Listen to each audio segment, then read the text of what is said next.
Caitlin Clark, right? That poor girl's getting bullied by that entire league. I do take it as a sign of disrespect to Caitlin Clark. When you watch Caitlin Clark play the game of basketball, they don't treat her like she's the ninth best guard. She's personable, she's fun, and she's so incredibly talented.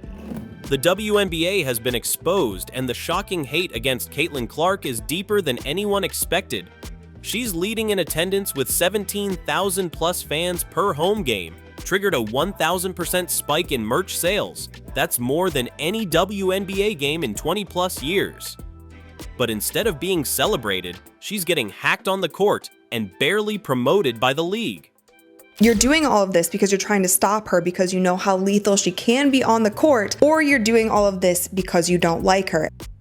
The WNBA has just been exposed for harboring a deep, organized resentment against Caitlin Clark.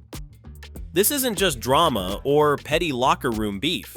It's a pattern backed by hard numbers, ignored warnings, and decisions that reveal exactly how uncomfortable the league is with Clark's rise. She isn't just the most talked about rookie. She's the face of a league that clearly wasn't ready to hand her the keys, and now it's showing in the ugliest ways possible. Thank God they get Caitlin Clark. She's injured for 2 weeks, all of a sudden attendance goes down. Since joining the Indiana Fever, Clark has completely transformed the WNBA's relevance and revenue. Her games are drawing over 17,000 fans at home and more than 15,000 on the road, making the Fever the league leader in attendance. That's not a boost, that's an explosion. Say the hype around Caitlin Clark is just hype. Like, no, she is an incredible basketball player. She does things on the court that we have not seen in the women's game. She's number 1 and 2 in every offensive stat. She's hitting more threes this season than Steph Curry did in his first MVP season. On the court, Clark has faced hits that go far beyond normal rookie treatment. Chennedy Carter's flagrant body check made headlines across every major outlet. Then came the scuffle with the Connecticut Sun. Despite multiple viral clips showing her being physically targeted, the WNBA hasn't stepped in. There have been no fines, no public statements, no warnings, nothing. How much better defense can you play on Caitlin Clark if she is on fire like that? And she was clearly feeling it. She was in the groove. This is about active resistance from a league that doesn't know how to handle the superstar it never expected. The data is clear. The money is real. The impact is undeniable. And yet, Caitlin Clark still finds herself fighting battles that have nothing to do with basketball and everything to do with fear, jealousy, and control. Alright, let's get into the stuff the WNBA really doesn't want you to talk about. After the news of Clark's absence, those get-in prices fell to $25 from $86 and $14 from $41.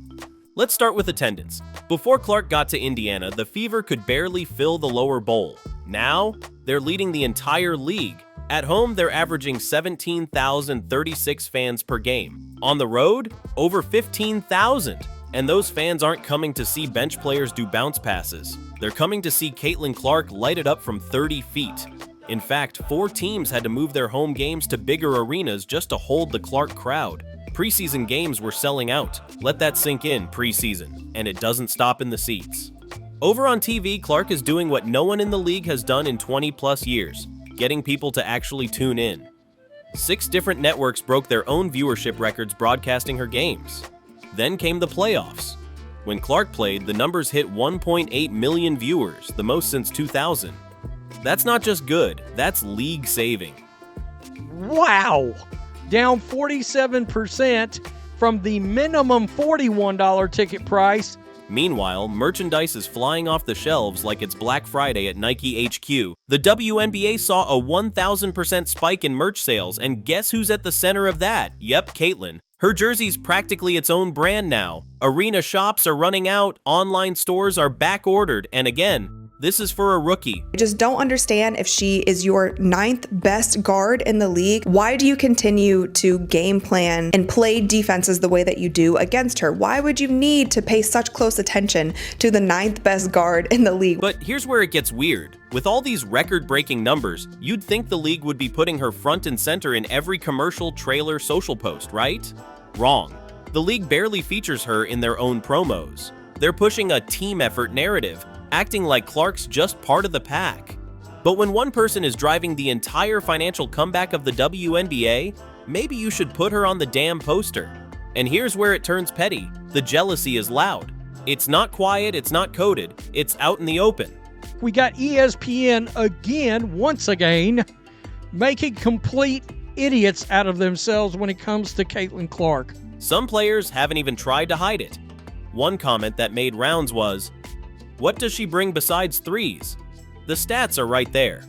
She leads the league in assists. She's setting rookie scoring records, and she just dropped 19 dimes in a single game. She's not just launching threes, she's running entire offenses. But still, shade all day. Media ranked her as the 3rd best guard, and the players ranked her as the 9th best guard. There is no person in the world who can convince me that there are 8 better guards than Caitlin Clark in the WNBA. Let's talk all-star voting. With everything Clark's done, records, wins, revenue, she's still only ranked 9th among guards, according to her own peers. 9th, not overall, just among guards. That's not a miscalculation, that's a message. And the message is clear. We don't want you here. Yeah, that'll go in the record books as Caitlin Clark is the all-time, whatever it is. I don't even know what the number is, but that's the way it'll be. And I don't think... Even WNBA legends have joined the resistance. Cheryl Swoops, for example, seems to have a full-time job in 2025 just talking trash about Clark. Constant digs, passive-aggressive commentary, and zero acknowledgement of what Clark is doing for the league. It's almost like some of these former players feel threatened that a rookie is getting more attention than they ever did. So we know the new Caitlin Clark Nike shoes came out, and they sold out. It was rumored that 13,000 pairs of Caitlin Clark's new Nike basketball sneakers were being sold on June 30th. Even off the court, the resentment follows. Clark signed a $28 million Nike deal, the biggest in league history. And within minutes, the shoe sold out. You'd think that'd be a reason to celebrate the growth of women's sports. But instead, it triggered a wave of bitterness, jealousy, eye rolls, more subtle digs, as if her success is some kind of insult to those who came before her. G Liquidator summed it up. They're jealous, bro. It's obvious. They weren't the Caitlin Clark. But you know what's more obvious? The targeting. Because all that jealousy, it isn't staying verbal. It's showing up physically on the court. And then in the third quarter, Sheldon poked her in the eye. Again, this is something we see all the time. They were on each other. They were talking. It was trashy. The superstar like MJ, unstoppable. This is the reason why we haven't seen Caitlin at 100%. We haven't seen her as quick as we saw her last season. Clark hasn't just taken contact. She's been blindsided, shoved, and hammered. It's not just aggressive defense anymore, it's a campaign. One of the ugliest examples came from Chennedy Carter, who hit Clark with a flagrant body check that had nothing to do with basketball. Just a full-speed shoulder right into her back. No ball, no play, just contact. Amazing. It's amazing. I cannot believe that many people are here for the draft party. It's such an exciting moment. We're thrilled to select with the first pick, Caitlin Clark. Even the Indiana Fever's GM Lynn Dunn had to speak up. She said flat out, the league has failed her. And she's not wrong. While Clark is getting harassed full court every game, people are still calling her overrated. How do you guard someone like she's Steph Curry, but talk about her like she's a role player? This is where the league's silence speaks loudest. They haven't stepped in, haven't set a tone, haven't told players to chill with the reckless fouls. And that silence? It tells you everything. They don't want her to succeed. Not like this. Not this fast, not this loud, and definitely not as the new face of the W. But it's too late. She is. And that's why it's getting ugly. There's one white bitch for the Indiana team who is a superstar. And the only reason why I want to bring that up is because while it's true that we have defended the physicality, it's not true that it's because we want it to be that way or like it that way. Let's talk about the fakes, the phonies, the Clark clout chasers who act like they've been rocking with Caitlin since day one, but didn't say a single word when she was tearing up college gyms at Iowa. G Liquidator isn't having it. In his words, "People only started talking about Clark once she hit the WNBA. I've been here since Carver Hawkeye."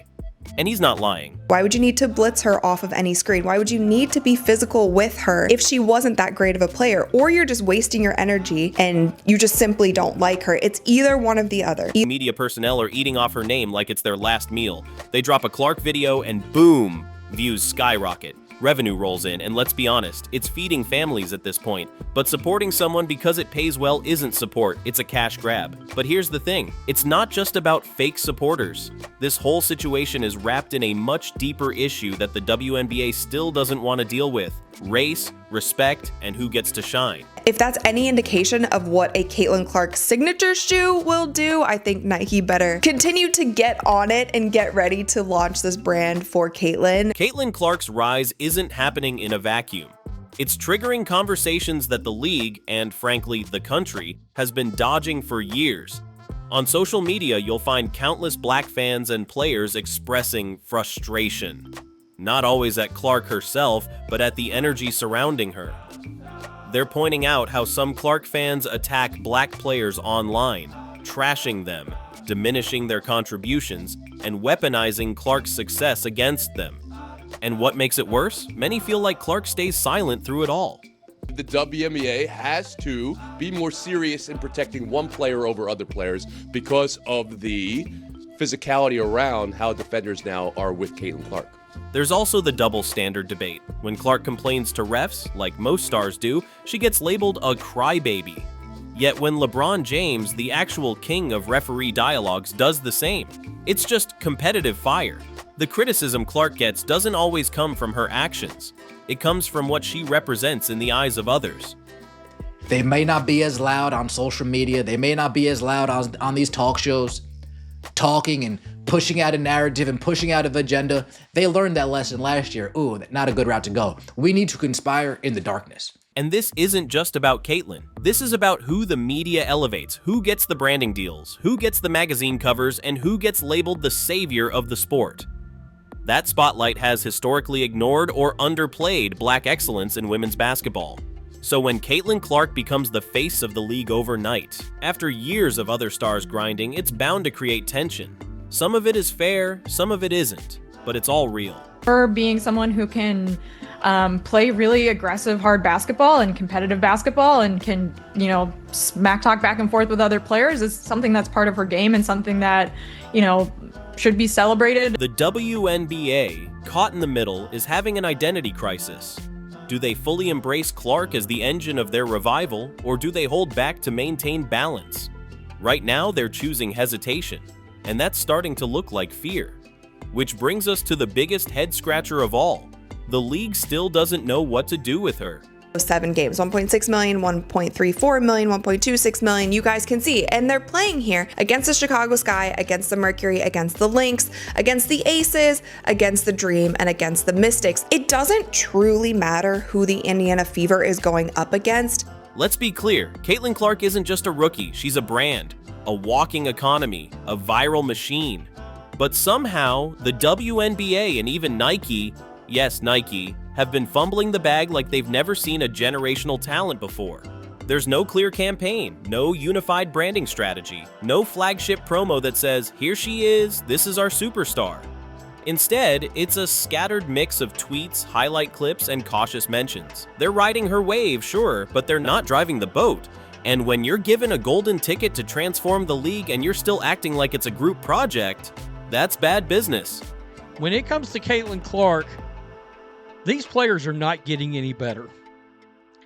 I think they're locked in, they're bound and determined to hate on the Indiana Fever guard.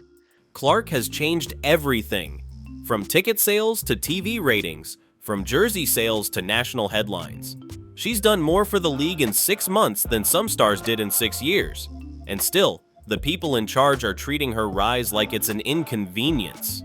If the WNBA doesn't figure it out soon, if they don't put a real machine behind Clark, with real support, real marketing, and real protection, they're going to lose the moment. She's not just an athlete, she's a phenomenon. And whether they like it or not, this is her league now. Like I said, I was always met with, well, we don't want our star players fouling out. But by my math, By giving every player on a roster that one extra personal foul, you're allowing your best player to get fouled.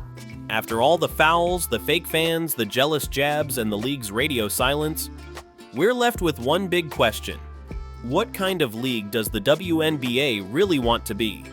Because this isn't just about Caitlin Clark, it's about identity, about vision, about whether the WNBA wants to evolve or stay stuck in old-school politics while the world moves on.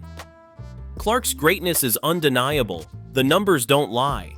The crowds don't lie. The millions of fans, new and old, aren't here by accident. But what's also undeniable is the resistance. From legacy media that slept through her rise, to players and commentators who act like her success is some kind of problem instead of the blessing it actually is. And yet, the fans showed up. Sold-out arenas, record TV ratings, insane jersey sales. The world made its bet on Caitlin Clark even when the league hesitated. And that bet, it's paying off in real time. So now it's the WNBA's moment of truth. Respect the real or get left behind.